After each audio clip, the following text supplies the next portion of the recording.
Hello dear students, welcome to our channel NEET Universe. My name is Sanjay Patel and those who are new here please subscribe to the channel. So आज हम लोग बात करने वाले हैं NTA mock test second में जो physics का पेपर है तो उसको डिस्कस करेंगे। तो चलिए क्वेश्चन से शुरू करते हैं। पहला क्वेश्चन आपका है यहाँ पे, the pressure of medium is change from 1.01 into 10 की पावर 5 पास्कल टू 1.165 into 10 की power 5 pascal and change in volume is 10%, keeping temperature constant, the bulk modulus of medium is. ठीक है, आपको बल्क मॉडुलस बताना है यहाँ पे। तो चलिए शुरू करते हैं। पहले बल्क मॉडुलस का फॉर्मूला होता है V is equal to delta P upon delta V by V, minus में होता है। ठीक है, तो आपको प्रेशर चेंज तो आप निकाल लोगे, दो प्रेशर दिया गया तो यहाँ पे प्रेशर चेंज आपका निकल के आ जाएगा 0.155 इंटू 10 की पावर 5, ये आ जाएगा आपका प्रेशर चेंज। ठीक है, dV बाई V आपको नहीं दिया गया। ठीक है, परसेंटेज चेंज दिया गया तो यहाँ पे 100 से ऊपर मल्टीप्लाई करो, 100 से नीचे भी कराओ। ठीक है, तो ये इतना पोर्शन ही हो जाएगा परसेंटेज चेंज इन वॉल्यूम, और ये जो 100 होगा तो ये ऊपर की तरफ शिफ्ट हो जाएगा, तो यहाँ पे 100 ऊपर आ जाएगा और dV बाई V इंटू 100 ये हो जाएगा परसेंटेज चेंज इन वॉल्यूम, ये आपको दिया गया है 10%। ठीक है, बस इसको सॉल्व करो आपका आंसर आ जाएगा। तो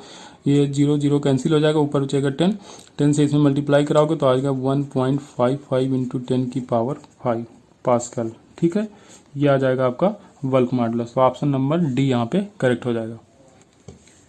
नेक्स्ट क्वेश्चन हमारा है, two long straight conductors with current I1 and I2 are placed along x and y axis, the equation of locus of point of zero magnetic induction is.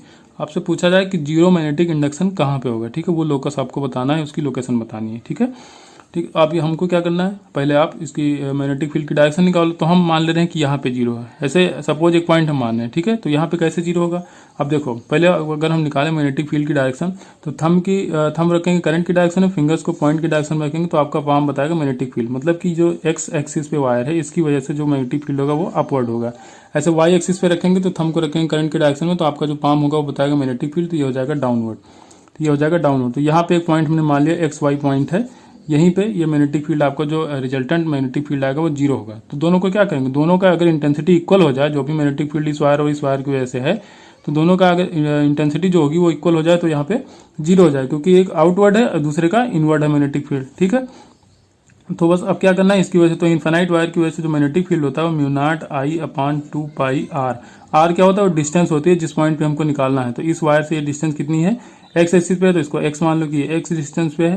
ठीक है, यहाँ से मान लो कि ये वाई डिस्टेंस पे है, तो यहाँ से एक्स है तो ये हो जाएगा एक्स, ये हो जाएगा करंट I1, सॉरी ये I2 है तो I2 हो जाएगा। ठीक है, अब यहाँ पे I1 है तो म्यू नॉट I1 अपॉन 2 पाई, यहाँ से कितनी डिस्टेंस है, वाई डिस्टेंस है। ठीक है, बस दोनों को इक्वल कर दिया। अब हमको निकालना है y के फॉर्म में x क्या आएगा। ठीक है, तो जो कैंसिल आउट हो जाएगा उसको कैंसिल आउट करो, mu naught 2 pi cancel out हो जाएगा, तो y इस तरफ आएगा, तो y इक्वल टू हो जाएगा I1 upon I2 into x. ठीक, तो ऑप्शन यहाँ पे सही हो जाएगा सी आपका। क्वेश्चन नंबर 3 है, the bob of a simple pendulum is spherical hollow ball filled with water, a plugged hole near the bottom of the oscillating bob gets suddenly unplugged during observation till water is coming out, the time period of the oscillation would be. यहाँ पे कह रहा है कि कोई एक Bob लटक रहा है यहाँ से। ठीक है, ये हैंग किया गया यहाँ से, इसकी लेंथ एल रही होगी, कुछ भी रही होगी, एक थ्रेड है इससे ये हैंग कर रहा है। ठीक है, तो अब यहाँ पे कह रहा है कि यहाँ पे कोई होल था। ठीक है, यहाँ पे होल था जिसमें प्लग लगाया गया था, तो अब प्लग को हटा दिया जा रहा है। तो कह रहा है इसके टाइम पीरियड पे क्या इफेक्ट पड़ेगा, बढ़ेगा घटेगा या रिमेन अनचेंज रहेगा। तो टी इजकल टू होता है 2 पाई एल अपॉन जी। ठीक है, मतलब कि t directly proportional to root of L, जो इफेक्टिव लेंथ होगा उसके डायरेक्टली प्रोपोर्शनल है रूट स्क्वायर के। ठीक है, तो अब पहले इसका जो इफेक्टिव लेंथ रहा होगा तो यहाँ पे इसका सेंटर ऑफ मास होगा, तो ये हो जाएगा। ठीक है, ये इफेक्टिव लेंथ हो जाएगी। लेकिन जब पानी धीरे धीरे यहाँ से जब निकलने लगेगा तो जो वाटर का लेवल है तो धीरे धीरे नीचे आएगा, तो जब नीचे आएगा तो जिस तरफ वाटर ज्यादा होगा उस तरफ इसका सेंटर ऑफ मास भी शिफ्ट होगा, तो नीचे की तरफ आएगा तो इफेक्टिव लेंथ पहले बढ़ना शुरू होगी। ठीक है, तो इफेक्टिव लेंथ पहले बढ़ेगी। ठीक है, और उसके बाद क्या होगा, जब और नीचे आएगा तो वाटर जब कम हो जाएगा तो धीरे धीरे फिर से ऊपर की तरफ शिफ्ट होने लगेगा, मैग्नेटिक जो आपका सेंटर ऑफ मास है ऊपर फिर से शिफ्ट होगा। ठीक है, तो फिर से यहीं पहुंच जाएगा। इसका मतलब क्या होगा, जब इफेक्टिव लेंथ बढ़ रहा है तो टाइम पीरियड बढ़ेगा, और उसके बाद धीरे धीरे बढ़ते बढ़ते फिर क्या होगा, कांस्टेंट होगा, और फिर घटते घटते अपनी ओरिजिनल वैल्यू पे पहुंच जाएगा। तो क्या होगा इसका मतलब, first increase then decrease to the original. ठीक है, ओरिजिनल क्यों, क्योंकि जब ये पूरा खाली हो जाएगा तो फिर से यही सेंटर ऑफ मास बन जाएगा, क्योंकि ये पूरा खाली हो जाएगा। ठीक है, तो इफेक्टिव लेंथ फिर से एल हो जाएगी। तो जब इफेक्टिव लेंथ पहले बढ़ेगी तो टाइम पीरियड भी बढ़ेगा, उसके बाद फिर से घटते घटते अपनी ओरिजिनल वैल्यू पे आ जाएगी, तो टेम्परेचर तो फिर आपका जो टाइम पीरियड होगा उस पर भी सेम इफेक्ट होगा। ठीक है, पहले इंक्रीज करेगा और बाद में डिक्रीज होते होते ओरिजिनल वैल्यू पे पहुंच जाएगा। तो आपका ऑप्शन पहला सही हो जाएगा यहाँ पे, first increase then decrease to the original value. Next question number 4 है, if N E T and M represent electron density, charge, relaxation time and mass of the electron respectively, then the resistance of a wire of length L and cross sectional area A is. ठीक है, तो resistance का formula अगर आपको पता हो तो R is equal to rho L upon A होता है। ठीक है, लेकिन अब यहाँ पे रो की वैल्यू आपको याद रखनी है। ठीक है, रो की वैल्यू आप याद रखो, होता है एम अपान एन ई स्क्वायर टॉ। ठीक है, ये रिलैक्सेशन टाइम होता है टॉ। ठीक है, तो यहाँ पे ये वैल्यू पुट कर दोगे तो आर की वैल्यू जब निकल के आएगी तो ये हो जाएगा एम एल, नीचे हो जाएगा एन ई स्क्वायर टॉ इंटू ए, ये आ जाएगा आपका रेजिस्टेंस का फार्मूला। ठीक है, तो पहला ऑप्शन यहाँ पे करेक्ट हो जाएगा। बस इसमें थोड़ा ये आपको याद ही रखना पड़ेगा, इसका और कोई तरीका नहीं, तो इतना याद कर लीजिए, एम अपान एन ई स्क्वायर टॉ ये होता है रेजिस्टिविटी जो रो होती है उसके बराबर होता है, बस इसमें और कुछ नहीं था। क्वेश्चन नंबर 5 है आपका, at a room temperature copper has electron density 8.4 into 10 की power 28 per metre cube. The electron drift velocity in a copper conductor of cross-sectional area 10 की power -6 metre square and the carrying current of 5.4 ampere will be। आपको बताना है drift velocity. Drift velocity का formula आपका होता है V D = I upon N E A. ठीक है, तो आई का आपको दिया गया है 5.4 एम्पियर करंट दिया गया है यहाँ पे। एन की इलेक्ट्रॉन डेंसिटी क्या है 8.4 इंटू 10 की पावर 28। ठीक है, इलेक्ट्रॉन की वैल्यू आपको पता है 1.6 इंटू 10 की पावर 19 रखोगे, क्रॉस सेक्शनल एरिया दिया है 10 की पावर -6। ठीक है, इसको जब हम लोग सॉल्व करेंगे तो निकल के आएगा 0.4 mm, 0.4 mm पर सेंटीमीटर। ठीक है, ये आ जाएगा आपको ड्रिफ्ट वेलोसिटी। और ये क्वेश्चन आपके एनटीए मॉक टेस्ट फर्स्ट में भी दिया गया था। ठीक है, जो पेपर हमने सॉल्व कराया था पहला, तो उसमें भी ये क्वेश्चन दिया गया था। ठीक है, सेम क्वेश्चन सेम डाटा यही था। ठीक है, ऑप्शन डी यहाँ पे करेक्ट हो जाएगा। नेक्स्ट आपका क्वेश्चन नंबर 6 है, 3 charges -q1 plus q2 and -q3 are placed as shown in the figure. The x component of the force on -q1 is proportional to। ठीक है, आपको x कंपोनेंट बताना है फोर्स का जो -q1 पे लग रहा है। ठीक है, तो अब इसकी वजह से देखो फोर्स, तो ये -q है, ये +q है, तो इनमें अट्रैक्शन फोर्स लगेगा। ठीक है, फोर्स इस तरफ लगेगा तो x डायरेक्शन में होगा, तो F1 मान लो इसको, तो F1 जो अभी निकल के आएगा आपको, तो k मान लो 1/4πε0 को हम k मान ले रहे हैं। ठीक है, into q1 q2 upon R square होता तो डिस्टेंस कितनी यहाँ पे, ये v है तो v स्क्वायर हो जाएगा। ठीक है, ये हो जाएगा F1। अब देखो F2 मान लो, यहाँ पे F2 हो तो इसमें क्या लगा, ये आपका रिपल्सिव फोर्स होगा, क्योंकि ये भी -q है, ये भी -q, तो -q3 -q1। ठीक है, तो ये मान लो आप F2 इधर लग रहा है। ठीक है, F2 लग रहा है रिपल्सिव फोर्स। ठीक, तो अब यहाँ से देखो तो ये हो जाएगा एंगल आपका थीटा। ठीक है, ये क्या हो जाएगा,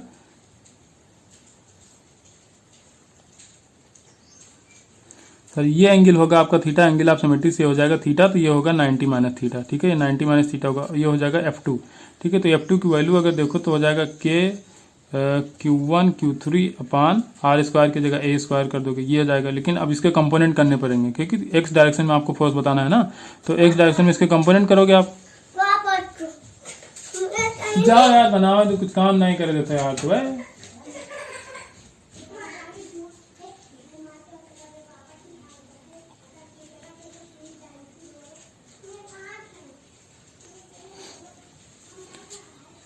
सो अब इस फोर्स का हमको एक्स कंपोनेंट देखना है। ठीक है, तो ये थीटा आपका, तो ये कॉस कंपोनेंट हो जाएगा, ये साइन कंपोनेंट हो जाएगा, तो साइन हो जाएगा, तो यहाँ पे क्या करोगे आप F2 साइन या k q1 q3 upon a square sine theta. ठीक है, ये हो जाएगा आपका F2 का एक्स वाला कंपोनेंट। तो अब टोटल फोर्स कितना आ जाएगा एक्स डायरेक्शन में, तो ये भी आ जाएगा, ये भी आ जाएगा, तो किसके प्रोपोर्शनल होगा, टोटल अगर F नेट देखा जाए तो F1 + F2 हो जाएगा। ठीक है, F2 का जो एक्स कंपोनेंट है वो, तो ये अब यहाँ पे किसके प्रोपोर्शनल होगा। ठीक है, तो देखो q1 दोनों में कॉमन है। ठीक है, तो ये कॉमन निकल जाएगा। तो अब ये अगर प्रोपोर्शनलिटी देखी जाए डायरेक्टली प्रोपोर्शनल, तो ये किसके ये हो जाएगा q2 upon v square plus q3 upon a square sine theta.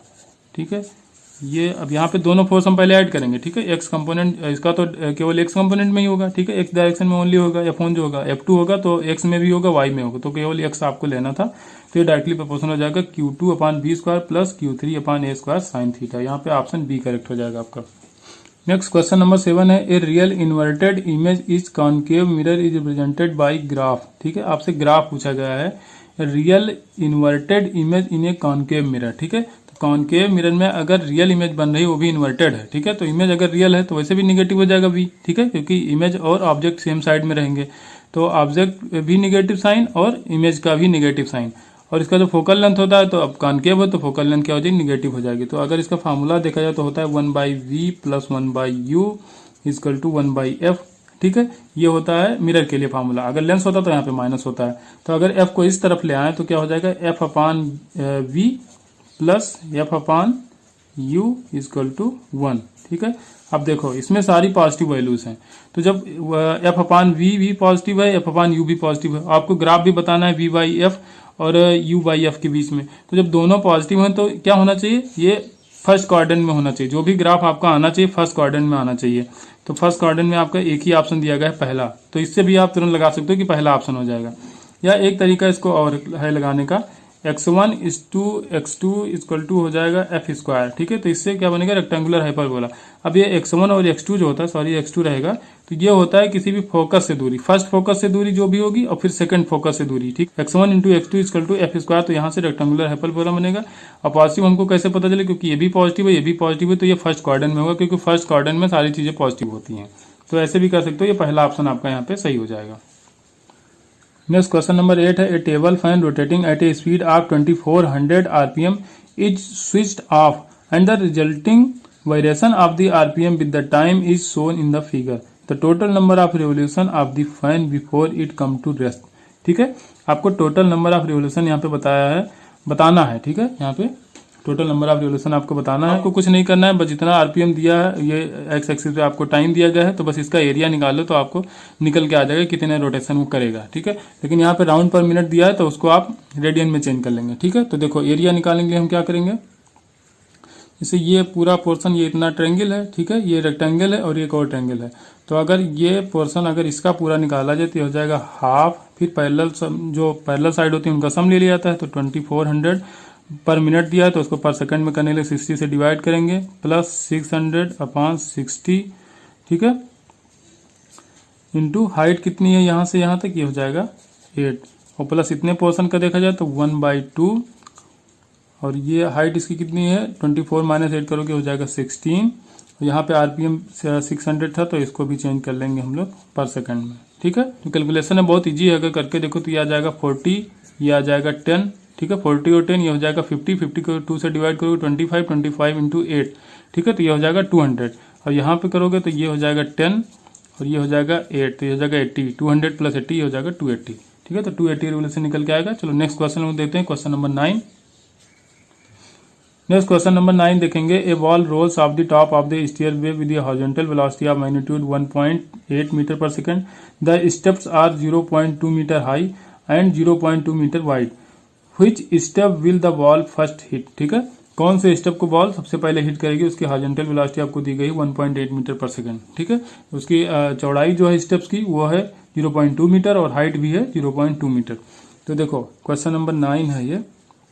अब यहाँ पे देखो कि वर्टिकल डिस्टेंस कितना तय कर रही है, तो वर्टिकल डिस्टेंस हम मान रहे हैं कि एन वाई ये तय कर रही है, ठीक है। तो हो जाएगा UT plus half G T square. UT initial velocity 0 है, ठीक है, वाई डायरेक्शन में कोई भी वेलोसिटी नहीं है, हॉरिजॉन्टल वेलोसिटी दी गई है कि वर्टिकल वेलोसिटी नहीं दी गई, ठीक है। तो एन वाई = हो जाएगा हाफ जी टी स्क्वायर। अब देखो ये क्वेश्चन नंबर 1 मान लो। अब हमको देखना है एक्स डायरेक्शन में कितना चलेगा, तो एक्स डायरेक्शन में एन एक्स मान लो, तो एन एक्स चलेगा, तो वेलोसिटी जितनी होगी उसकी 1.8 है हॉरिजॉन्टल डायरेक्शन में और इंटू टी हो जाएगा, ठीक है। जितने टाइम चलेगा जब हिट करेगा उतनी दूरी यहाँ पे चलेगा एन एक्स। तो यहाँ से टी की वैल्यू अगर निकालोगे तो टी की वैल्यू आ जाएगी NX/1.8, ठीक है। ये हो जाएगा इक्वेशन 2। तो इक्वेशन 2 से टी की वैल्यू यहाँ पे रखो, तो यहाँ पे जब टी की वैल्यू रखोगे आप तो हो जाएगा NY 1.2 जी और टी स्क्वायर करोगे तो n² x² 1.8 का भी स्क्वायर। अब यहाँ से जो कैंसिल हो रहा है कैंसिल करो, n से n कैंसिल हो जाएगा, आप एक n बचा रह जाएगा। तो आपको क्या करना है, n ही निकालना है। n निकाला जाए तो नंबर ऑफ स्टेयरकेस निकल आएगा कि किस पे वो जाके हिट करेगा बॉल, ठीक है। तो n निकालना है, तो बाकी सारी चीजों को एक तरफ करो। y की वैल्यू आपको दिया है 0.2 मीटर, ठीक है, 1.8 इंटू 1.8 क्योंकि ये स्क्वायर था, ठीक है। अब बाकी सारी चीजें, और ये 2 भी है, 2 भी ऊपर जाएगा, ठीक है। और बाकी ये g नीचे आ जाएगा, g की वैल्यू है 10 और x², यस की स्क्वायर भी 0.2 इंटू 0.2, जो कैंसिल हो रहा है कैंसिल करो उसको, 0.2 0.2। अब देखो यहाँ पे क्या करना है हमको, ये कर देंगे, ये आ जाएगा 10, 10 से 10 भी कैंसिल आउट हो जाएगा। तो ये यहाँ से जब कैलकुलेट करोगे तो आ जाएगा 3.4 के समथिंग आएगा। यहाँ पे n की वैल्यू 3.4। तो आप 3.4 तो नंबर कोई होगा नहीं क्योंकि इंटीजर नंबर का स्टीयर होगा, ठीक है। तो ये जब 3.4 आया है तो आप फोर्थ लगाओगे, ठीक है। तो कौन सा नंबर होगा, फोर्थ नंबर के स्टीयर पे जाके बॉल हिट करेगी। नेक्स्ट क्वेश्चन नंबर 10 है, consider the situation shown in the figure, the wall is smooth but the surface of the block A and B is contact are rough, the friction on the B due to A in equilibrium is. ठीक है, आपको frictional force बताना है कि किधर लगेगा, ठीक है। फ्रिक्शन आपको बताना है बी पे कहाँ लगेगा। और ये जो है आपका जो ए ब्लॉक है और ये जो सरफेस है इनके बीच कोई फ्रिक्शन नहीं, ठीक है। तो ये तो इक्विलिब्रियम में रहेगा नहीं, जब कोई फ्रिक्शन नहीं तो सीधे नीचे की तरफ आएगा। लेकिन उससे आपको मतलब नहीं, आपको ए और बी के बीच बताया गया कि रफ है ये, तो आपको फ्रिक्शनल फोर्स जो फ्रिक्शन है वो किधर लगेगा। तो फोर्स आप लगा रहे हो इस तरफ, ठीक है, थीटा एंगल पे लगा रहे हो, हॉरिजॉन्टल थीटा एंगल पे फोर्स लगा रहे हो। तो फोर्स अगर ऐसे लग रहा है तो इसका कंपोनेंट करो, तो ये कंपोनेंट ये हो जाएगा, दूसरा कंपोनेंट ये हो जाएगा। अगर ये थीटा है तो ये भी थीटा निकल के आएगा, ठीक है। तो ये जो आपका कंपोनेंट होगा वो हो जाएगा एफ कॉस थीटा, ऊपर की तरफ हो जाएगा एफ साइन थीटा, ठीक है। तो जब फ्रिक्शनल फोर्स ऊपर लग रहा है तो फ्रिक्शन किधर लगेगा, नीचे की तरफ लगेगा, बस सीधे सीधे एफ आर जो होगा वो नीचे की तरफ लगेगा। तो आपको ऑप्शन यहाँ पे करना है इन डाउनवर्ड, ठीक है। तो बी ऑप्शन यहाँ पे करेक्ट हो जाएगा कि डाउनवर्ड लगेगा। और कितना लगेगा, एफ साइन थीटा, ठीक है। एफ साइन थीटा ऊपर लग रहा है तो फ्रिक्शनल फोर्स किधर लगेगा, नीचे, जो कि फोर्स के अपोजिट डायरेक्शन में लगता है, ठीक है। मोस्टली फोर्स के अपोजिट डायरेक्शन में लगता है फ्रिक्शनल फोर्स, ठीक है। चलिए मूव करते हैं नेक्स्ट क्वेश्चन पे। नेक्स्ट क्वेश्चन आपका थ्योरेटिकल क्वेश्चन है, the electromagnetic waves travel in free space with the velocity of, तो स्पीड ऑफ लाइट होती है जो, उसी वेलोसिटी से ये जो इलेक्ट्रोमैग्नेटिक वेव होती है वो स्पेस में ट्रेवल करती हैं। तो ऑप्शन सही हो जाएगा बी यहाँ पे लाइट, ठीक है। नेक्स्ट क्वेश्चन आपका question number 12, the displacement time graph of a moving particle is shown below. यहाँ पे एक ग्राफ दिखाया गया आपको, ठीक है। तो इसमें बताना है, डिस्प्लेसमेंट टाइम ग्राफ है तो इसमें बताना है कि कहाँ पे इंस्टेंटेनियस वेलोसिटी होगी, वो नेगेटिव होगी, ठीक है। The instantaneous velocity of the particle is negative at the point. तो यहाँ पे देख लो, जहाँ पे स्लोप नेगेटिव होगा तो वहीं पे वेलोसिटी भी नेगेटिव हो जाएगी, क्योंकि डिस्प्लेसमेंट टाइम ग्राफ का जो स्लोप होता है वो हमको वेलोसिटी देता है। तो देखो, अगर पॉइंट सी आप देखोगे तो यहाँ पे स्लोप पॉजिटिव है तो यहाँ पे वेलोसिटी भी पॉजिटिव होगी। पॉइंट डी देखोगे तो स्लोप जीरो है तो वेलोसिटी जीरो हो जाएगी। लेकिन पॉइंट ई जब आप देखोगे तो यहाँ पे स्लोप जाएगा निगेटिव। तो जब स्लोप निगेटिव आएगा तो यहाँ पे वेलोसिटी भी निगेटिव होगी, दैट इज यही ऑप्शन करेक्ट हो जाएगा आपका बी, ठीक है। ई क्या होगा, इंस्टेंटेनियस वेलोसिटी यहाँ पे निगेटिव होगी, तो ऑप्शन बी करेक्ट हो जाएगा। 13 है यहाँ पे, a stone is thrown at 25 metre per second at 53 degree above the horizontal, at what time its velocity is at 45 angle with the horizontal। सो इस क्वेश्चन में हमको बताना है जो initial velocity 25 metre per second जो 53 डिग्री पे ऊपर की तरफ थ्रो किया गया था, तो कितने टाइम बाद वो हॉरिजॉन्टल से 45 डिग्री हो जाएगा, ठीक है। तो इसमें पहला कॉन्सेप्ट हम लगाएंगे कि जो आपकी जो हॉरिजॉन्टल कंपोनेंट की वेलोसिटी होती है वो चेंज नहीं होती, ठीक है, वो फिक्स रहती है। तो ये हो जाएगा v cos 45 इक्वल टू जो इनिशियल था 25 cos 53, क्योंकि इसका कंपोनेंट हमने किया तो ये cos कंपोनेंट, ये साइन कंपोनेंट, तो ये हो जाएगा 25 cos 53। और cos 53 की वैल्यू यहाँ पे आपकी होती है 3/5, ठीक है। तो अब यहाँ क्या करना है, आपको v निकालना है। तो v इक्वल टू लिखोगे 25 3/5 और यहाँ 1/√2 आएगा, तो यहाँ पे ऊपर चला जाएगा √2। तो 5 से 25 को कैंसिल आउट करोगे तो ये 5 टाइम्स जाएगा, 5 × 3 करोगे तो 15 हो जाएगा। तो v आ जाएगा 15√2, ठीक है। ये आ गई आपकी वेलोसिटी। यहाँ पे वेलोसिटी कितनी होगी, 15√2। अब हमको क्या करना है, वाई एक्सिस में देखना है, ठीक है, कि वाई एक्सिस में क्या होगा। तो अब देखो, वाई एक्सिस में आप इक्वेशन ऑफ मोशन लगाओ, ठीक है, क्योंकि वी वाई क्या होगा, यहाँ पे वी वाई हो जाएगा वी साइन 45, क्योंकि ये जो वी एक्स था तो वो क्या हो गया था वी कॉस 45, तो ये हो जाएगा वी साइन 45, ठीक है। तो अगर वी वाई हम करते हैं तो ये हो जाएगा आपका U Y minus U Y plus A Y into T, ठीक है। तो ये वी वाई कितना निकल के आ जाएगा, वी वाई इक्वल टू हो जाएगा वी साइन 45।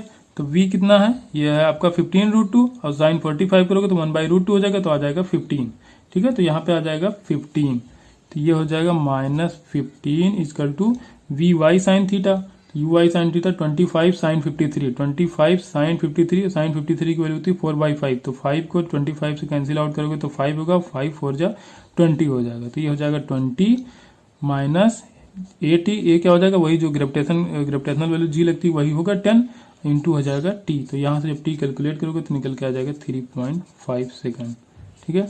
ये आसान क्वेश्चन था, लेकिन बस इसमें कैलकुलेशन है, ठीक है। इतना कैलकुलेशन करना पड़ेगा, इसका कोई और शॉर्टकट मेथड नहीं है, तो इतना आपको करना ही पड़ेगा यहाँ पे। क्वेश्चन नंबर 14 है the forward bias diode connecting among the following is. Forward bias आपको ढूंढना है, ठीक है। तो फॉरवर्ड बायसिंग क्या होता था, पॉजिटिव टर्मिनल होता था वो पी से लगा होता था, और नेगेटिव टर्मिनल होता था वो एन से लगा होता था। तो जो पहला ऑप्शन यहाँ पे है, तो उसमें जो पी टर्मिनल दिखाएगा +2 वोल्ट, और जो आपका एन टर्मिनल है वो -2 वोल्ट, तो यही हो जाएगा फॉरवर्ड बायसिंग, ठीक है। अब आते हैं question number 15। The length L with V and thickness T of a block is measured with the help of the meter scale. Given L is equal to 15.12 plus minus 0.1 centimeter, V is equal to 10.15 plus minus 0.1 centimeter, T is equal to 5.28 plus minus 0.1 centimeter. The percentage error in the volume. अब volume निकालने के लिए आपको क्या करना पड़ेगा, V is equal to आपको करना पड़ेगा यहाँ पे L into V into T, ठीक है। लेंथ, विड्थ और हाइट जो भी है, थिकनेस है, तो तीनों को मल्टीप्लाई कराओगे तभी यहाँ पे निकलेगा वॉल्यूम। तो आपको निकालना है परसेंटेज चेंज इन वॉल्यूम, ठीक है। परसेंटेज एरर निकालना है, तो हो जाएगा आपका dV/V into 100 equal to dL/L into 100 plus dV/V into 100 plus dT/D into 100। इतना करना है आपको, ठीक है। सारी वैल्यूज दी गई, आपको वैल्यू रखना है। DL की वैल्यू 0.1 बाई 15.12 इंटू 100, ये करोगे आप। बस इसमें कैलकुलेशन है, ठीक है। कैलकुलेशन तो पूरा करना ही पड़ेगा, इसका और कोई तरीका नहीं है। अपॉन 10.15 इंटू 100, ठीक है, प्लस dt आपको दिया गया 0.1 बाई 5.28 इंटू 100, ठीक है। जब सारा यहाँ पे सॉल्व करोगे तो निकल के आएगा 0.5%। एरर यहाँ पे निकल के आएगा 0.35। नेक्स्ट क्वेश्चन नंबर 16 है A 100 volt AC source of frequency 500 Hz is connected to the LCR circuit with L is equal to 8.5 millihenry, C is equal to 12.5 microfarad and R is equal to 10 ohm. All the connected series in the shown in the figure. What is the quality factor of circuit? Quality factor Q is equal to होता है आपका 1/R L/C, ठीक है। ये होता है quality factor का formula. 1/R की वैल्यू यहाँ पे 10 रखोगे, ठीक है। 10 ओम दिया गया है आपको। L दिया गया है 8.1 मिली हेनरी, 8.1 × 10⁻³ करोगे, और आपको कैपेसिटेंस दिया गया है 1.12.5 × 10⁻⁶ लेंगे, क्योंकि माइक्रोफैराड में दिया है, ठीक है। -6 को ऊपर ले जाओ तो +6 हो जाएगा, तो +6 -3 तो +3 हो जाएगा, ठीक है। इसको काटो, ये हो जाएगा +3। अब स्टेप जितना कम कर सकते हो भैया करो, ये तो करना ही पड़ेगा, ठीक है। अब यहाँ से पॉइंट्स हटा दो, तो ये हो जाएगा 81, ये हो जाएगा 25। 1/10 81 का रूट निकालोगे तो ये हो जाएगा 9। अब 125 का अगर 5 निकालोगे तो नीचे 5 बचा रह जाएगा, ठीक है। तो ऊपर यहाँ पे क्या बचा, 1000 का मतलब 10⁻³ तो एक 10 बाहर निकालो तो 10 बचेगा, ठीक है।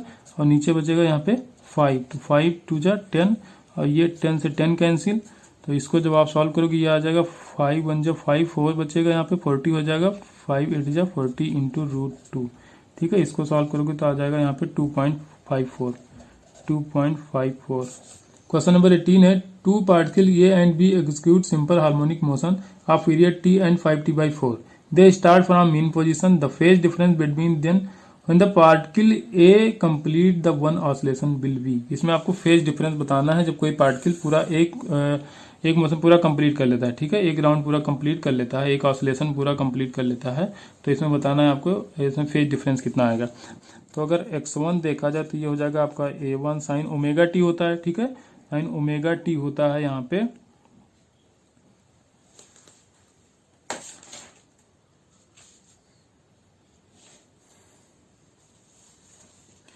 तो ओमेगा की जगह हम रखेंगे 2π/t, ठीक है। 2π/t, तो t1 रखो तो t1 दिया है यहाँ पे t इंटू टी। x2 रखोगे आप A2 साइन ω2 रखोगे, ω2 की जगह 2π/t2, और t2 की वैल्यू यहाँ पे दी गई है 5T/4, तो /4 है तो 4 ऊपर चला जाएगा इंटू t हो जाएगा। अब आपको दिखाना है फेज डिफरेंस, ठीक है। तो डेल्टा फाई अगर निकालना है तो φ1 - φ2 करो, तो φ1 अब यहाँ पे क्या करोगे आप 2π/t माइनस ये 4 से 2 मल्टीप्लाई करो तो 8π हो जाएगा, 8π/5t इंटू टी, ठीक है। इसका एंगल ये है, इसका एंगल ये, तो इतना यही तो होता है phase.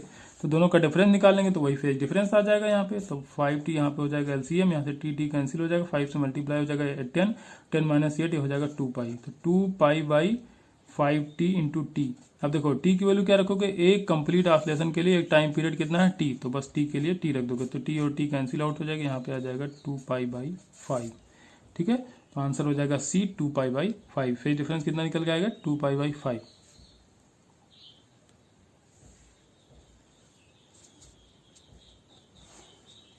Next question number 19. A ring shaped tube containing two ideal gas with equal masses and molar masses m1 is equal to 32 and m2 is equal to 28.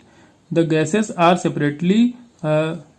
are separated by one fixed partition and another movable stopper s which can move freely without friction inside the ring. ठीक है, the angle alpha, आपको alpha angle बताना है। ठीक है, तो अब यहाँ पे क्या करना है, सबसे पहले आप देखो P V is equal to N R T लगाओ। ठीक है, P V is equal to N R T लगाओगे तो पी वी हो जाएगा एन की जगह वेट अपान मालिकुलर वेट कर सकते हो इंटू आर टी। तो पी को नीचे ले आओ, इस तरफ ले जाओगे एम और वी, तो ये हो जाएगा W/P इंटू आर टी। अब देखो, अब ये जो स्टॉपर एस लगा है तो उसको रुकने के लिए, ठीक है, स्टॉपर रुकने के लिए उसमें क्या होना चाहिए, प्रेशर सेम होना चाहिए, इक्विलिब्रियम पे प्रेशर सेम होना चाहिए, और मास दोनों का बताया कि सेम ही है। ठीक है, इक्वल मासेस पहले ही कह दिया, तो W भी सेम हो जाएगा और P भी सेम हो जाएगा। R तो पहले से कांस्टेंट होता है और टेम्परेचर को भी कांस्टेंट होना पड़ेगा इक्विलिब्रियम के लिए। ठीक है, तो ये सारा पोर्शन आपका कांस्टेंट हो जाएगा, तो ये सीधे हो जाएगा M1V1 equal to M2V2, M1V1 is equal to M2V2। ठीक है, अब M1 कितना दिया था आपको 32 और V1। ठीक है, तो V1 जितना देखो, अब ये टोटल जो भी सर्किल है तो ये कितना डिग्री होगा 360 डिग्री होगा। ठीक है, तो M2 की तरफ अल्फा दिया है तो M1 की तरफ क्या हो जाएगा 360 माइनस अल्फा, तो ऐसे कर लो यहाँ पे 360 माइनस अल्फा, और दूसरी तरफ क्या दिया 28 दिया है M2 की वैल्यू, और V2 की वैल्यू आप क्या रखोगे अल्फा रख दोगे, क्योंकि उधर कितना बच रहा है अल्फा बच रहा है, 360 माइनस अल्फा एक तरफ हो गया। ठीक है, M1 की साइड में 360 माइनस अल्फा कर दिया, तो दूसरी तरफ क्या हो जाएगा अल्फा हो जाएगा। आप चाहो तो ए से मल्टीप्लाई करा लो, जिसका जो ये रिंग बन रहा है उसका एरिया अगर लो तो एरिया ए मान लो, तो एरिया यहाँ भी ए हो जाएगा और यहाँ भी ए हो जाएगा, तो दोनों तरफ कैंसिल आउट हो जाएगा, इसलिए मैंने लिखा नहीं था, अगर चाहो तो लिख सकते हो। तो ए और ए कैंसिल आउट होगा। अब इस तरफ इसका हम सोल्यूशन आपको बता रहे हैं, अब इसको आपको सॉल्व करना है। ठीक है, तो अल्फा की वैल्यू यहाँ से आराम से निकल के आएगी 192 आएगा। अगर सॉल्व करना चाहो तो सॉल्व कर लो, यहाँ पे 32 इंटू 360 करोगे माइनस 32 अल्फा करोगे, दूसरी तरफ 28 अल्फा पहले से था तो 32 इस तरफ जाएगा तो ये हो जाएगा 60 अल्फा। ठीक है, ये हो जाएगा, दूसरी तरफ जाओगे तो ये हो जाएगा 60 अल्फा के बराबर, इधर कितना बचेगा 32 इंटू 60। ठीक है, तो जो कैंसिल हो रहा है कैंसिल करो, 60 और 60 कैंसिल हो जाएगा, ये 360 है, सॉरी ये 360 है, तो ये हो जाएगा, अब 0 से 0 कैंसिल करो, 0 से 0 कैंसिल हो, ये बचेगा 6, और 6 से जब 36 काटोगे तो 6 टाइम जाएगा। ठीक है, तो यहाँ से जब सॉल्व करोगे तो यहाँ निकल के आ जाएगा आपका अल्फा की वैल्यू 192। ठीक है, नेक्स्ट हमें देखना है question number 20। A mass m of 100 kg suspended with the use of string A, B and C as shown in the figure, where W is the vertical wall and R is the rigid horizontal rod.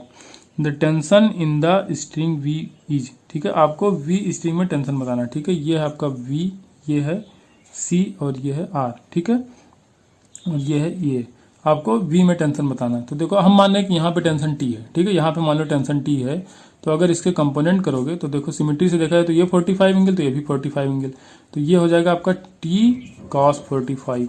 ठीक है, ये हो जाएगा T cos 45 और ये हो जाएगा आपका T sin 45। ठीक है, T cos 45 और T sin 45, यहाँ पे ये T, तो देखो कौन किसको बैलेंस कर रहा है, तो यहाँ पे टेंशन आपसे पूछा गया ये T डैश मान लो। ठीक है, तो T डैश आपका हो जाएगा T cos 45 के बराबर।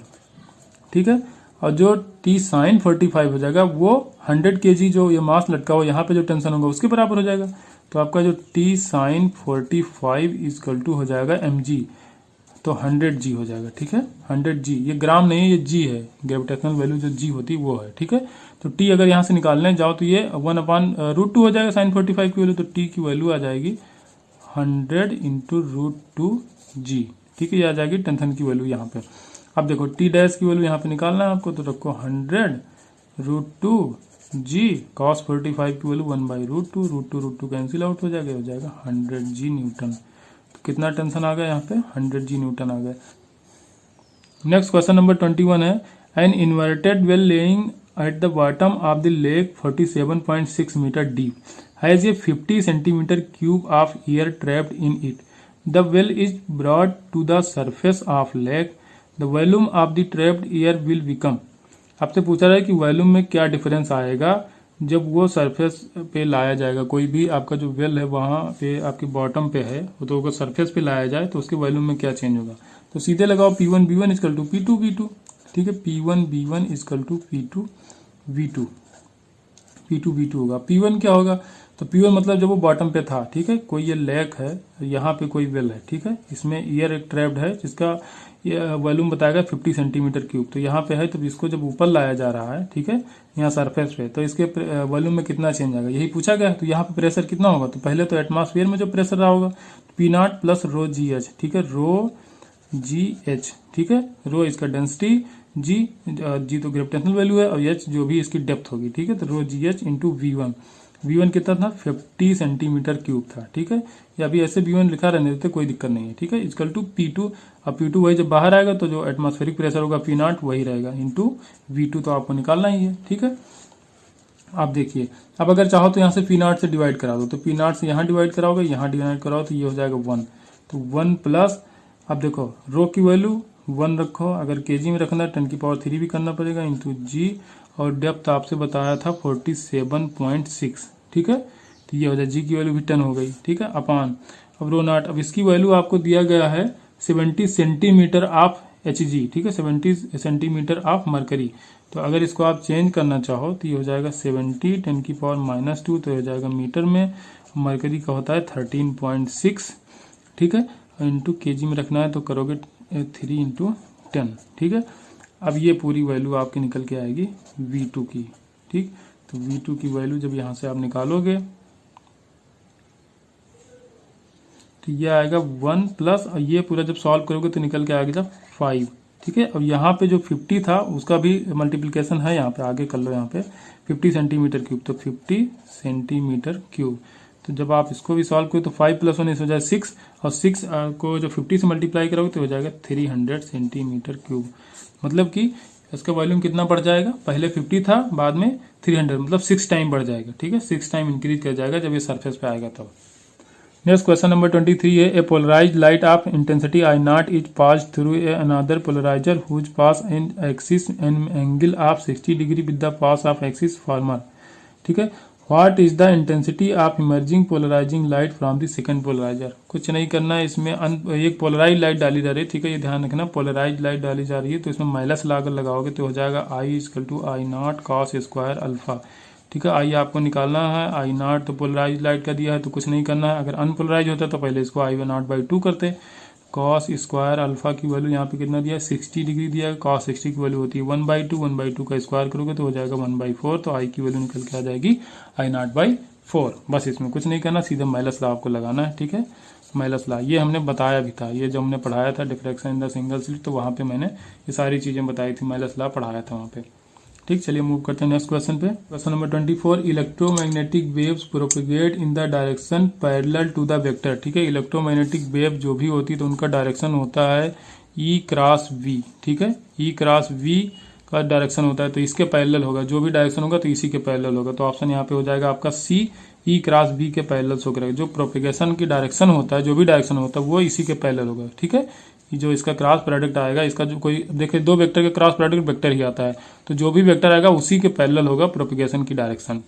Question number 25, a point object वो is place at distance of 0.3 metre from a convex lens of focal length 0.2 metre.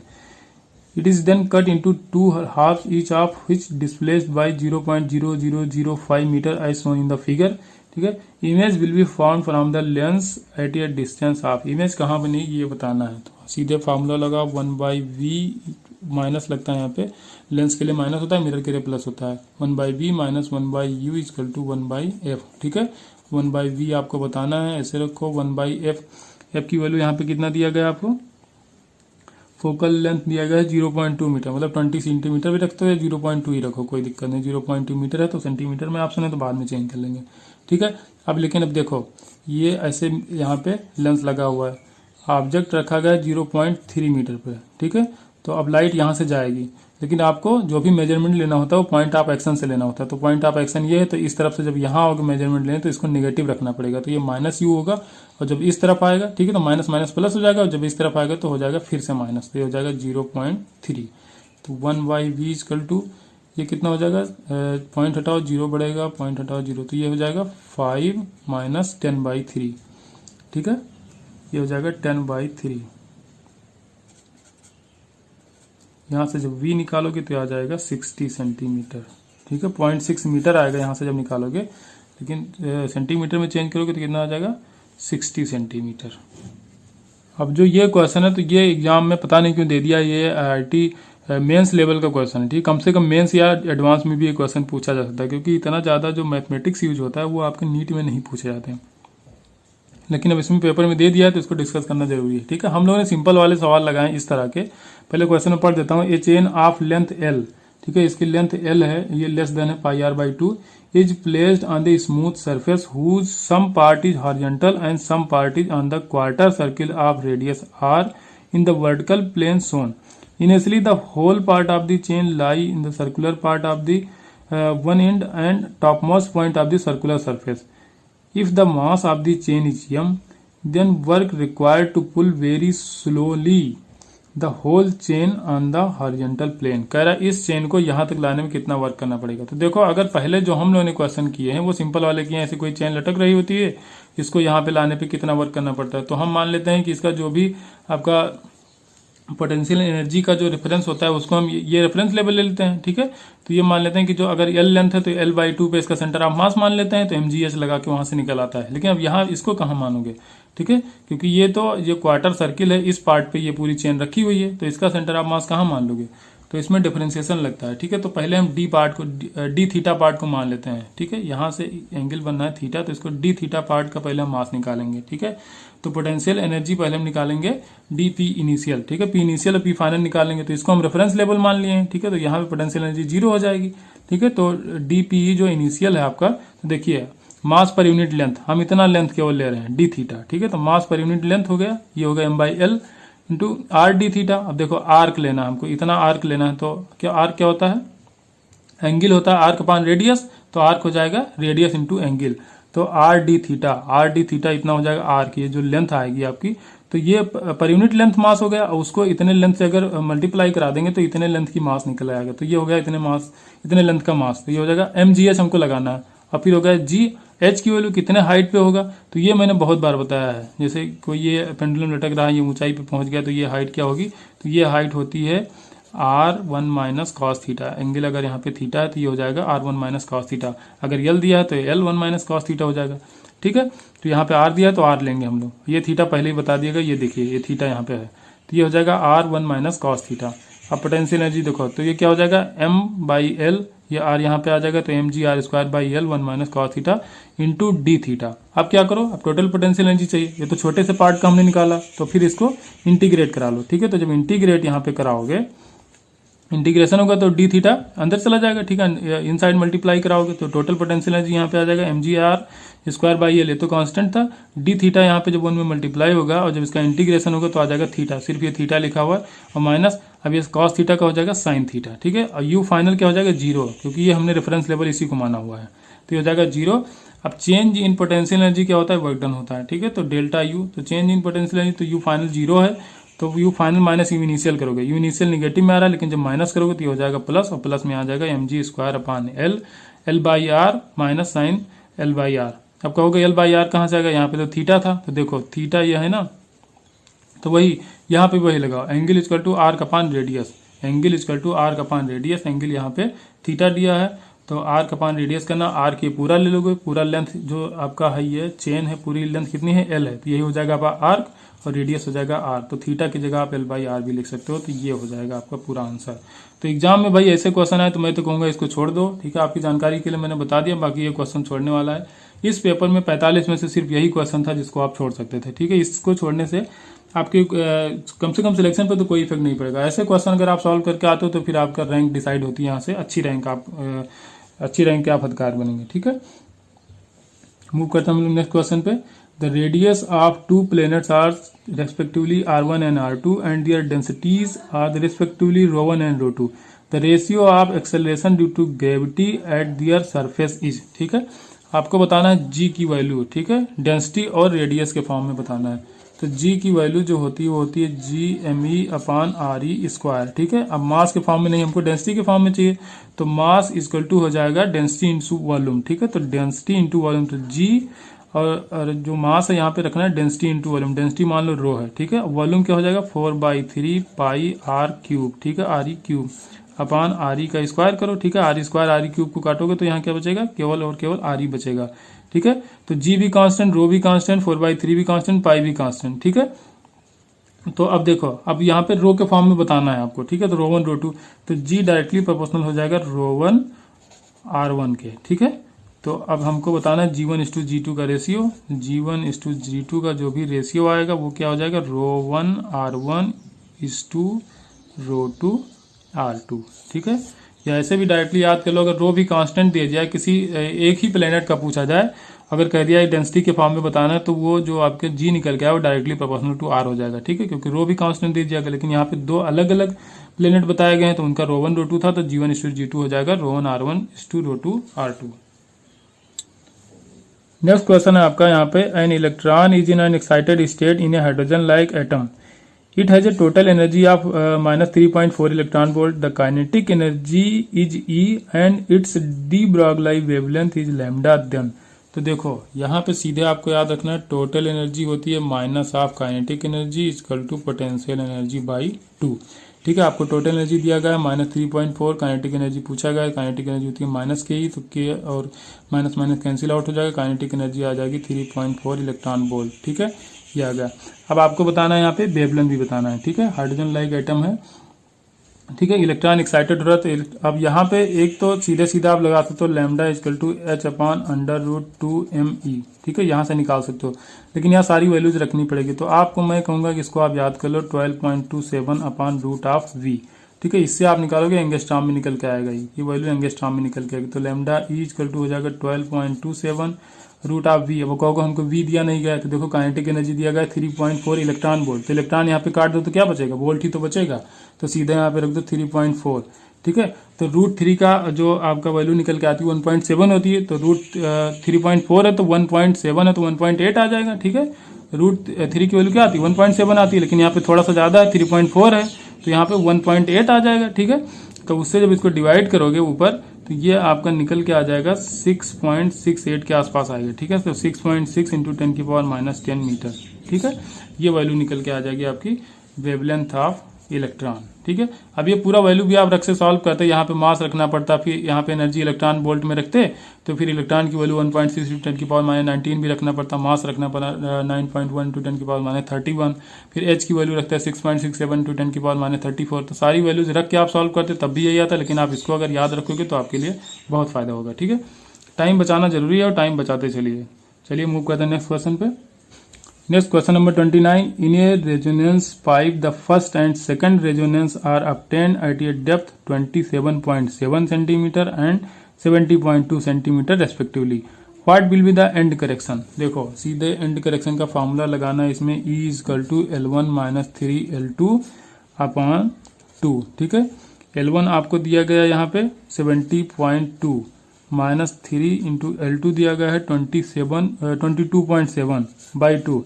अब देखो ऑप्शन इसमें बहुत दूर दूर दिया गया है। ठीक है, काफी बड़े ऑप्शन है या तो बहुत छोटे हैं, एक में 1.05 है, फिर 115, 92, 113, तो दूर दूर ऑप्शन है, तो आप थोड़ा अप्रॉक्सीमेशन इसमें ले सकते हो। ठीक है, तो अगर 22 को 3 से मल्टीप्लाई कराए तो अप्रॉक्सीमेटली कितना आ जाएगा 66 आ जाता है। ठीक है, 0.7 है तो थोड़ा सा ज्यादा आ जाएगा, तो 70 - 66 जब करोगे तो 4 या 4 से थोड़ा सा कम आएगा, क्योंकि यहाँ 0.7 हमने छोड़ दिया था। ठीक है, तो लगभग 3 के आसपास मान सकते हो, 3 या 3 से थोड़ा कम ही आएगा। अब बाई 2 करोगे तो 1 के समथिंग आएगा। ठीक है, तो यहाँ पे पहला ऑप्शन आपका सही हो जाएगा 1.05 सेंटीमीटर। ठीक है, थोड़ा अप्रॉक्सीमेशन आप ले सकते हो, जब ऑप्शन दूर दूर दिए हो तो अप्रॉक्सीमेशन आप ले सकते हो। ठीक है, चलो मूव करते हैं नेक्स्ट क्वेश्चन नंबर 30 पे। The efficiency of A Carnot engine working between 800 kelvin and 500 kelvin. सीधे लगाओ ईटा इक्वल टू T2/T1। ये हमने बहुत अच्छे से पढ़ाया था, अगर आपने वीडियो नहीं देखा है तो आप देख भी सकते हैं। 500/800, 800 ऊपर आ जाएगा, -500 हो जाएगा 300/800, 0 0 0 कैंसिल आउट हो जाएगा, हो जाएगा 3/8। इसको सॉल्व करोगे 0.1 लोगे तो आ जाएगा 0.375। ठीक है, एफिशिएंसी कितना आ जाएगा 0.375। चलो मूव करते हैं नेक्स्ट क्वेश्चन पे। क्वेश्चन नंबर 31, ठीक है, यूनिट डायमेंशन का क्वेश्चन है। The dimensional formula of 1/μ0 epsilon nought. तो देखो 1/√μ0 एप्सिलॉन नॉट की वैल्यू होती है c, लेकिन इसको स्क्वायर करो तो यहाँ भी स्क्वायर करना पड़ेगा, ठीक है। तो ये स्क्वायर करोगे तो ये रूट हट जाएगा, तो 1/μ0 एप्सिलॉन नॉट का पूछा गया आपसे, तो इधर भी स्क्वायर। और ये c क्या है, ये स्पीड होती है, स्पीड ऑफ लाइट। स्पीड की जो डायमेंशन होता है LT इनवर्स, ठीक है। इसका स्क्वायर करोगे तो हो जाएगा L² T⁻²। 1/μ0 एप्सिलॉन नॉट का जो डायमेंशन निकल के आ जाएगा L² T⁻², ठीक है। ऑप्शन ए करेक्ट हो जाएगा। m0 भी लिख सकते हो, कोई मतलब नहीं उसका, किसी की पावर 0 होता है तो उसकी वैल्यू 1 हो जाती है, ठीक है। Question number 32, a bob of mass m is suspended by a massless string of length l। The horizontal velocity v at a position a is just sufficient to make it reach at point B. The angle theta at which the speed of the bob is half of that of the A is satisfied, ठीक है। आपसे कहा गया है कि A पे speed कितनी है कि जस्ट कंप्लीट कर सके, जस्ट मतलब सिर्फ यहाँ तक पहुंच सके, उसके आगे ना जाए, ठीक है। सर्कुलर पाथ कंप्लीट ना हो, बस जस्ट यहाँ पे कंप्लीट हो जाए और फिर यहीं पे टर्मिनेट हो जाएगा, ठीक है। तो आपको यहाँ पे एनर्जी बैलेंस कर दीजिए, तो यहाँ पे करोगे हाफ mv², ठीक है। या ये रेफरेंसेबल मान लो, तो ये क्या हो जाएगा हाफ mv²। यहाँ पे पोटेंशियल एनर्जी 0 हो जाएगा, और यहाँ पे जब आपकी काइनेटिक एनर्जी 0 हो जाएगी, जब हाईएस्ट पॉइंट पहुंचेगा तो mgh कर दो। mgh की वैल्यू क्या रखोगे, 2l रखोगे, ठीक है। इसका रेडियस l दिया है, तो टोटल हाइट कितनी हो जाएगी, 2l हो जाएगी, ठीक है, mg 2l। अब यहाँ से क्या करना है आपको, v² निकालना है, तो v की वैल्यू निकालोगे तो ये हो जाएगा 4l × g। ये हो जाएगी वेलोसिटी इस पॉइंट पे, ठीक है।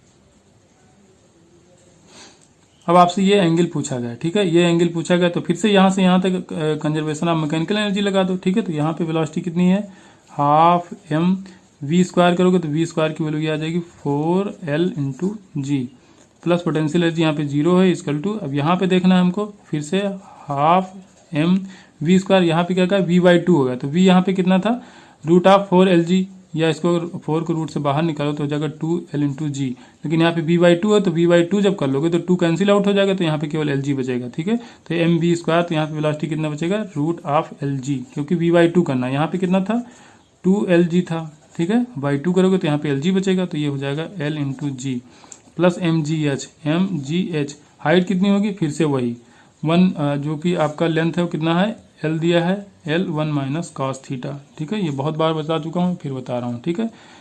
l1 - cos थीटा, जो कैंसिल हो रहा है उसको कैंसिल करो। देखो हाफ mlg यहाँ भी है, हाफ भी है, ठीक है। mlg यहाँ भी, लेकिन यहाँ पे by 2 नहीं, तो by 2 करो, अब × 2 कर दो, ठीक है। by 2 वाला कैंसिल आउट हो जाएगा, तो हाफ mlg l × g, इधर कितना बच रहा है 4, ठीक है। यहाँ पे केवल और केवल 4 बचेगा। इस तरफ आओगे तो यहाँ पे बचेगा ये 1, प्लस यहाँ पे बचेगा 2, 1 - cos थीटा, ठीक है। 1 इधर आ जाएगा तो 3 हो जाएगा, 3/2 करोगे, यहाँ से जब cos थीटा निकालो तो cos थीटा की वैल्यू आ जाएगी -1/2, ठीक है। तो cos की वैल्यू लानी है आपको -1/2, मतलब कि निगेटिव एंगल आना चाहिए, तो 90 प्लस होना चाहिए, ठीक है। तो यह आपका जो थीटा निकल के आएगा वो हो जाएगा π/2 से तो ज़्यादा होगा, लेकिन 3π/4 से कम होगा, ठीक है। तो ये एंगल आपका आ जाएगा ग्रेटर देन π/2 और लेस देन 3π/4, ठीक है। तो ऑप्शन आपका सी सही होगा। पहला ऑप्शन देखो थीटा इक्वल टू π/4 दिया गया है, गलत, π/4 तो हो नहीं सकता, cos थीटा की वैल्यू -1/2 है, तो ठीक है। और दूसरा ऑप्शन दिया गया π/4 से ज्यादा, π/2 से कम, नहीं, इसके बीच भी नहीं हो सकता, यहाँ पे पॉजिटिव वैल्यू आ जाएगी, ठीक है। सी ऑप्शन देखो π/2 से ज्यादा, 3π/4 से कम, यहाँ पे नेगेटिव वैल्यू होगी cos की, कितना लाना आपको -1/2, ठीक है। तो आपका लास्ट ऑप्शन भी गलत ही है, तो सी ऑप्शन यहाँ पे सही हो जाएगा। Question number 33, the velocity displacement graph of A particle moving along a straight line is. यहाँ पे ग्राफ आपको दिखाया गया है, the most suitable acceleration displacement graph will be, आपको दिया गया है वेलोसिटी टाइम ग्राफ, यहाँ पे बताया गया वेलोसिटी डिस्प्लेसमेंट ग्राफ दिया गया है, वेलोसिटी टाइम नहीं दिया गया है। ये v है, यहाँ पे v0 है, यहाँ पे ये x0 है, ये x एक्सिस है, ये है ओरिजिन आपका, ठीक है। तो अब आपको एक्सेलरेशन और डिस्प्लेसमेंट का ग्राफ बताना है, ठीक है। यहाँ पे एक्सेलरेशन और डिस्प्लेसमेंट का ग्राफ बताना है।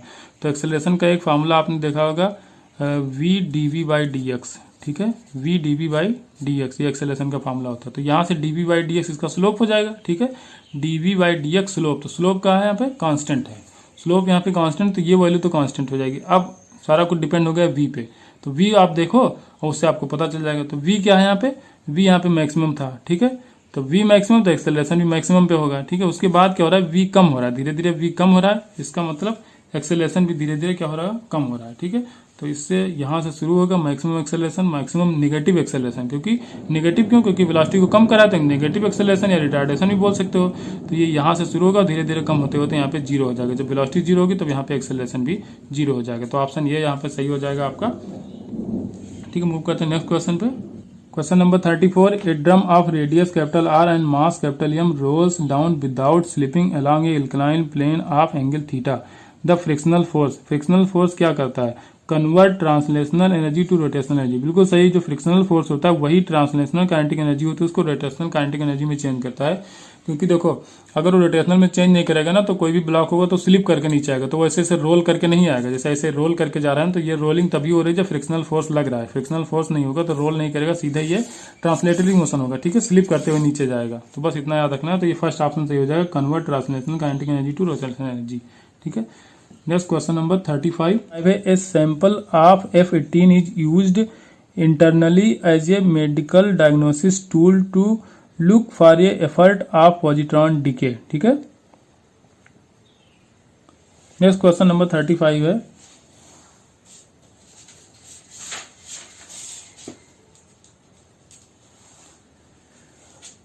नेक्स्ट क्वेश्चन नंबर 35 है, ए sample of F18 used internally as a medical diagnosis tool to look for a effect of the positron decay. T half दिया गया है 110 minute. How long does it take for 99% of F18 to decay? ठीक है, इसमें कहा गया है कि 99% डिके होने में कितना टाइम लगेगा। हाफ लाइफ दिया गया आपको 110 मिनट, ठीक है। तो अब देखो डीके का जो फार्मूला होता है n=n0 e⁻⁻²। लैम्डा होता है यहाँ पे डीके कांस्टेंट और इसकी वैल्यू होती है ln2 या नेचुरल लॉग 2, ठीक है। तो शुरू करते हैं यहाँ पे। तो इनिशियल मान लो 100 था तो फाइनली कितना बचेगा, 1 बचेगा, क्योंकि 99% डिके हो गया। तो इनिशियल 100 था तो बाद में कितना बचेगा, 1 बचेगा, इंटू e⁻−ln। ln की वैल्यू या लैम्डा की वैल्यू रखोगे आप ln2, ठीक है। और t क्या हो जाएगा, तो टोटल टाइम रखो आप t अपान जो हाफ लाइफ है आपका। तो हाफ लाइफ यहाँ पे भी रखो मत, बस लिख दो, ठीक है, 1/2। तो अब हमको क्या करना है, 100 को इस तरफ लाओ, 1/100 हो जाएगा और इस तरफ जाएगा 1 e⁻−ln2 t/t हाफ, ठीक है। अब देखो नेचुरल लॉग अगर लेंगे तो ये 100 की पावर अगर 1 है तो ऊपर जाएगा तो -1 हो जाएगा, ठीक है। तो माइनस आगे आ जाएगा, ये हो जाएगा ln 100 और यहाँ पे e है, नेचुरल लॉग रहे हैं तो लॉग खत्म हो जाएगा तो ये हो जाएगा ln2, ठीक है, इंटू t और t हाफ, ठीक है। अब हमको निकालना क्या है, यहाँ पे स्मॉल टी की वैल्यू निकालना है। कैपिटल टी तो दिया है, कैपिटल टी हाफ तो हमको दिया ही गया है। अब यहाँ से अगर हमको टी निकालना हुआ तो टी इक्वल टू हो जाएगा -ln 100 अपान -ln2 और ये टी आपका नीचे तो ऊपर जाएगा तो ये हो जाएगा टी हाफ।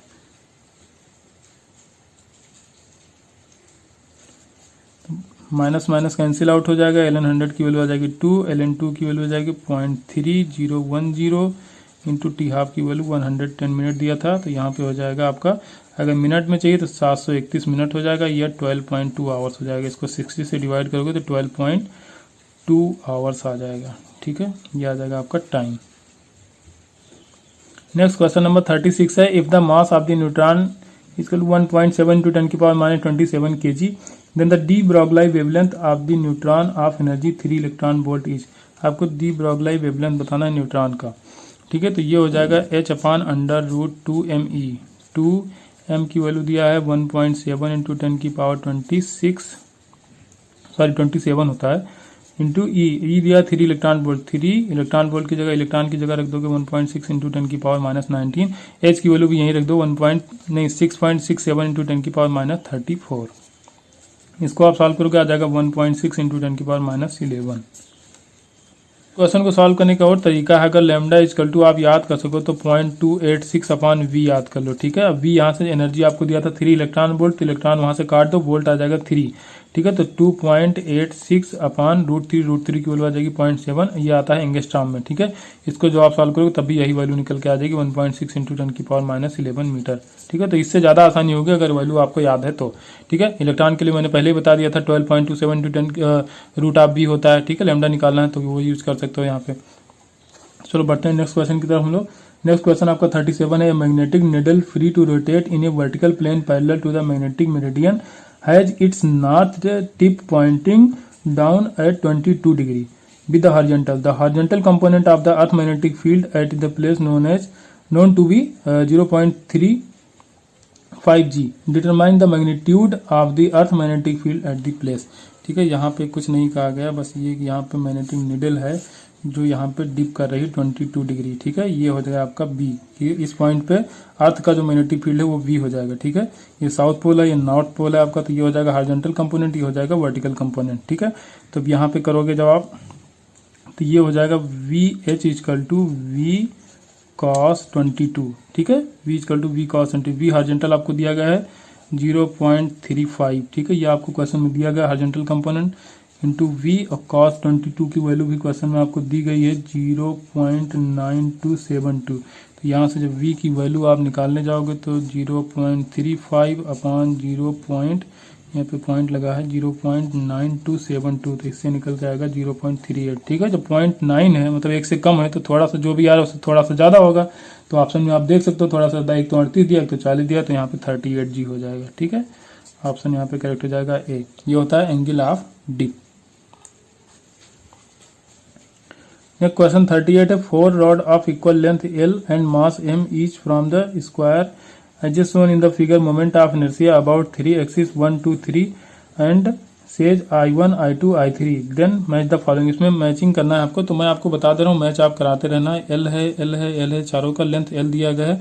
तो पहले हम इसके थ्रू दिखाते हैं। ठीक है, तो ये आपका रॉड है, तो रॉड से जब बीच से पास होता है तो इसका मोमेंट ऑफ इनर्शिया होता है ml²/12। तो दो रॉड के बीच से पास हो रहा है तो 2 इंटू ml²/12 प्लस ये रॉड दोनों L/2 डिस्टेंस पे, तो 2 इंटू ml² केवल इसमें लगेगा, तो L/2 था तो L/ यहाँ पे हो जाएगा 4।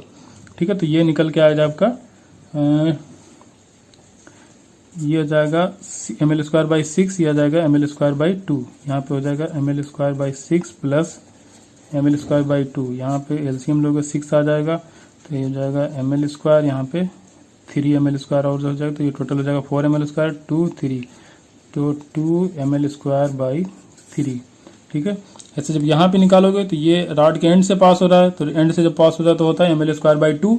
ठीक है, और ये वाला एक्सिस जब जिस एक्सिस पे रॉड है तो उसका तो 0 हो जाएगा, यहाँ पे हो जाएगा 2 रॉड इसके एक्सिस से पास हो रहा है। ठीक है, एंड पे पास हो रहा है, ये वाले दोनों, ये वाले, तो हो जाएगा 2 ml²/3 प्लस ml²। ठीक है, इसका मास और इसकी डिस्टेंस यहाँ से कितनी है, L² है, तो ये हो जाएगा। ठीक है, इसको सॉल्व कर लेना, ये आ जाएगा आपका L2, और जो L3 आएगा तो उसको देखो चारों के एंड से पास हो रहा है, यहाँ से ये भी इसका एंड, यहाँ से मिलाओगे तो इसके एंड से पास हो रहा है यहाँ, और यहाँ इसके एंड से भी पास हो रहा है, तो 4 इंटू ml²/12 साइन स्क्वायर 45। 45 क्यों, क्योंकि ये भी 45 पे, ये भी 45 पे, ये भी 45, ये भी 45, तो इसको भी सॉल्व कर लेना, तो ये निकल के आ जाएगा आपका ml²/3। ठीक है, इसका भी ml²/3 आएगा, इसका भी ml²/3 आएगा, 4 ml²/3। ठीक है,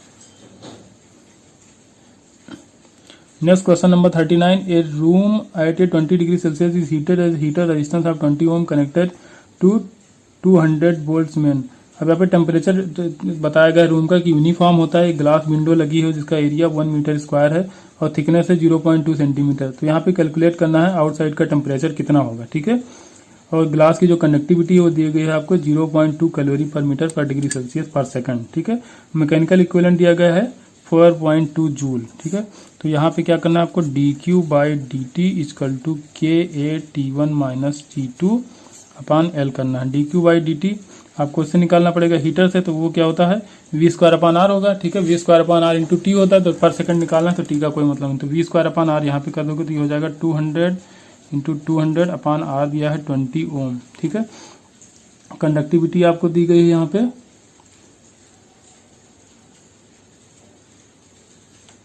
0.2। ठीक है, 0.2 कंडक्टिव है, 0.2 दिया गया है कंडक्टिविटी, और आपका एरिया दिया गया है 1 और T1। अब जब आपका रूम का टेम्परेचर 20 डिग्री है, बाहर का T2 आपको बताना है, और लेंथ कितना है, लेंथ वही थिकनेस जो आपकी ग्लास है उसका थिकनेस कितना बताया गया है 0.2 सेंटीमीटर। ठीक है, 0.2 सेंटीमीटर। यहाँ से जब T2 की वैल्यू सॉल्व करोगे तो ये निकल के आ जाएगा 15.24 डिग्री सेल्सियस। बस फार्मूला लगाना है, इतना लगाओ, कैलकुलेशन थोड़ी सी करनी पड़ेगी, आपका आंसर निकल के आ जाएगा 15.24 डिग्री सेल्सियस।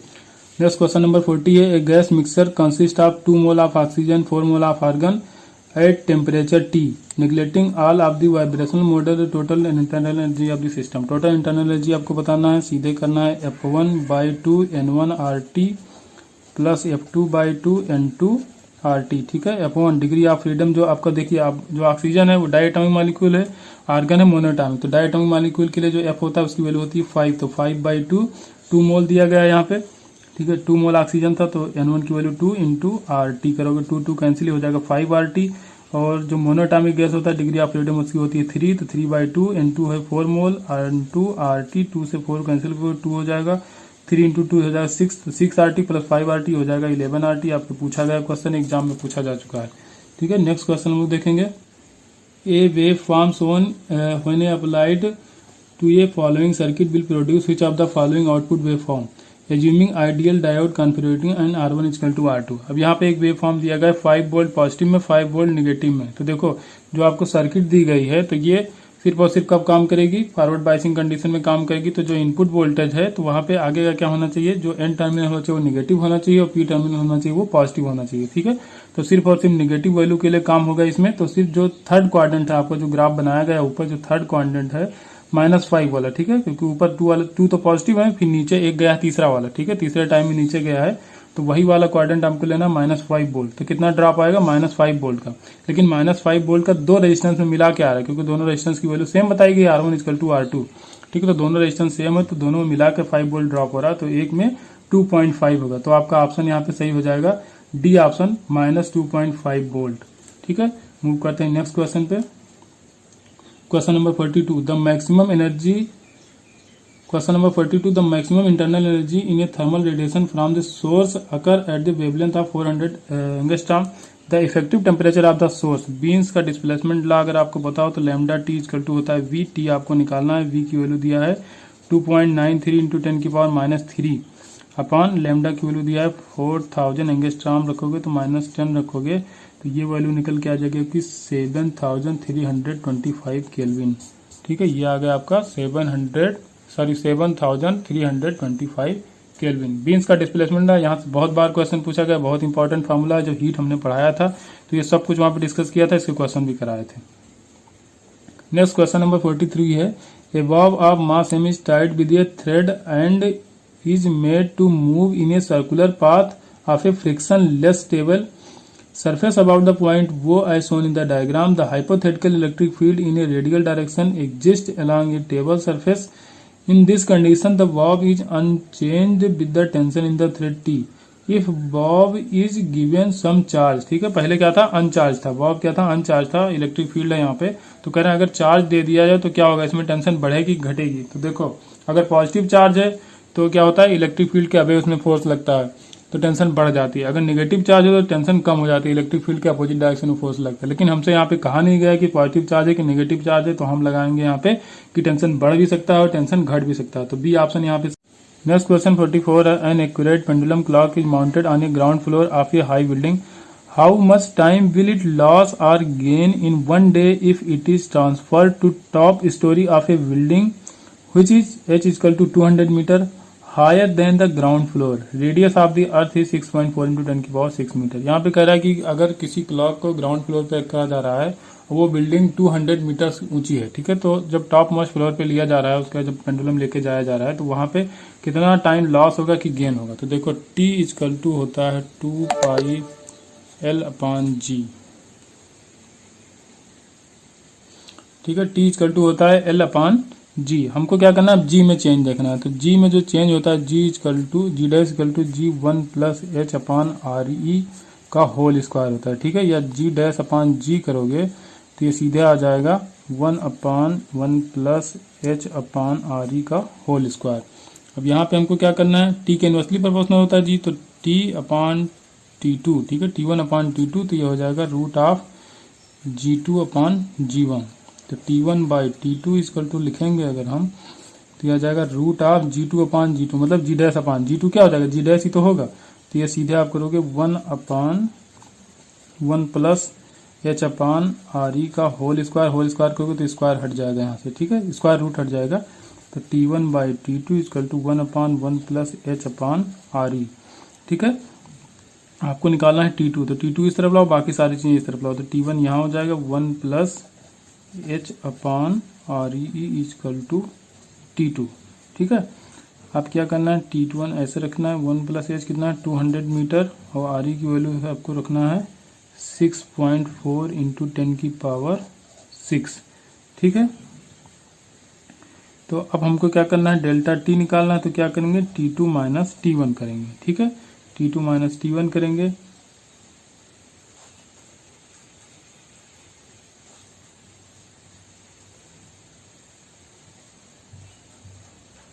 तो ये निकल के आ जाएगा H अपान R, ठीक है। H अपान R निकल गया। अगर ये वैल्यू हम ना रखें, ठीक है, अगर रख दोगे तो ये आ जाएगा H अपान R, तो 200 अपान 6.4 इंटू 10 की पावर 6 आ जाएगा, ठीक है। तो यहाँ से जब एक दिन के निकालोगे तो जो आपका 24 रखोगे, तो 24 की जगह क्या रखोगे, सेकंड में निकालना है, तो 24 इंटू 600 इंटू 200 अपॉन 6.4 इंटू 10 की पावर 6, तो यहाँ पे निकल के आ जाएगा 2.7 सेकंड, ठीक है। अब ये क्या होगा, ये टाइम लॉस हो जाएगा, ठीक है, मतलब घड़ी देर में पहुंचेगी, जितना 24 आवर में वो पूरा अपना कवर नहीं कर पाएगी, थोड़ा सा ज़्यादा टाइम लगेगा। कितना लगेगा 2.7 सेकंड, तो घड़ी कितना लेट हो जाएगी 2.7 सेकंड से घड़ी लेट हो जाएगी। नेक्स्ट क्वेश्चन है क्वेश्चन नंबर 45, तो इसमें आपको सेंटर ऑफ मास बताना है। The distance of the centre of mass from the point O of 2 square plate system as shown, if the mass of the plate are 2m एंड m is, ठीक है। इसका क्या है 2m मास है, इसका m है, तो x कंपोनेंट देखना है, तो m1 x1 plus m2 x2 अपान m1 प्लस m2 करना है। तो देखो अब यहाँ ये है आपका ओरिजिन, तो यहाँ से चलोगे तो इसका जो सेंटर ऑफ मास है यहाँ, तो कितनी दूरी पे a/2 पे होगा, x एक्सिस पे, y एक्सिस पे ये भी a/2 हो जाएगा, क्योंकि इसका लेंथ और विड्थ दोनों a/2 है, ठीक है। a था तो by2 करोगे तो a/2, ये कहाँ है a/2 पे। अब आओ दूसरे ब्लॉक पे, तो दूसरे ब्लॉक का जो भी सेंटर ऑफ मास होगा इसके सेंटर पे होगा, ठीक है। तो x एक्सिस पे कितना चलना पड़ेगा, ये पूरा a चलना पड़ेगा, और ये 2a था तो यहाँ पे a चलना पड़ेगा, तो टोटल कितना हो जाएगा 2a। और y एक्सिस पे माइनस में आना पड़ेगा, वो भी कितना a के बराबर, क्योंकि ये भी 2a है, ये पूरा 2a है, तो हाफ चलना है यहाँ तक, तो आना पड़ेगा a तक। तो पहले करना हमको m1 x1, तो m1 की जगह 2m x1 a/2 चलना है, प्लस m2 की वैल्यू m है, m2 x2 कितना चलना पड़ा यहाँ पे, ये हो जाएगा 2a के बराबर, ठीक है। और बाई m1 प्लस m2 तो हो जाएगा 3m, तो जब कैंसिल करो 2 से 2 कैंसिल तो ma बचेगा, और यहाँ पे 3m है, ठीक है। तो 3m और ये सॉरी 2m और m, तो ये हो जाएगा 3m बाई 3m, तो हो जाएगा a, तो x बराबर कितना आ जाएगा a, इस डायरेक्शन में कितना होगा m, y equal to m1 y1 plus m2 y2, m1 करो 2m y1 कितना है a/2 plus m2 y2, m2 कितना है m है, और y2 कितना है माइनस a है, ठीक है। तो ये करोगे minus a by m1 plus m2, तो हो जाएगा m प्लस 2m, ये नीचे हो जाएगा 3m, लेकिन यहाँ से 2 और 2 कैंसिल हो, तो ma माइनस ma हो जाएगा 0, तो y एक्सिस पे 0 होगा। तो जो आपका सेंटर ऑफ मास का कोऑर्डिनेट आएगा, तो वो हो जाएगा x एक्सिस पे a के बराबर और y एक्सिस पे 0 के बराबर। तो कोऑर्डिनेट कितना आया, सेंटर ऑफ मास जो आएगा a-0, ठीक है। तो ये रहा आपका मॉक टेस्ट पेपर सेकंड। तो अब बाकी हम लोग डिस्कस करेंगे नेक्स्ट पेपर में, ठीक है, नेक्स्ट पेपर देखेंगे। तो आज का यहीं समाप्त होता है। आप लोग स्पीड के बारे में जरूर बताइए कि स्पीड कम है, ज़्यादा है, समझ में आता है, नहीं आता है, तो कमेंट जरूर कीजिए, तो हम थोड़ा इंप्रूव करने की कोशिश करेंगे। Thank you.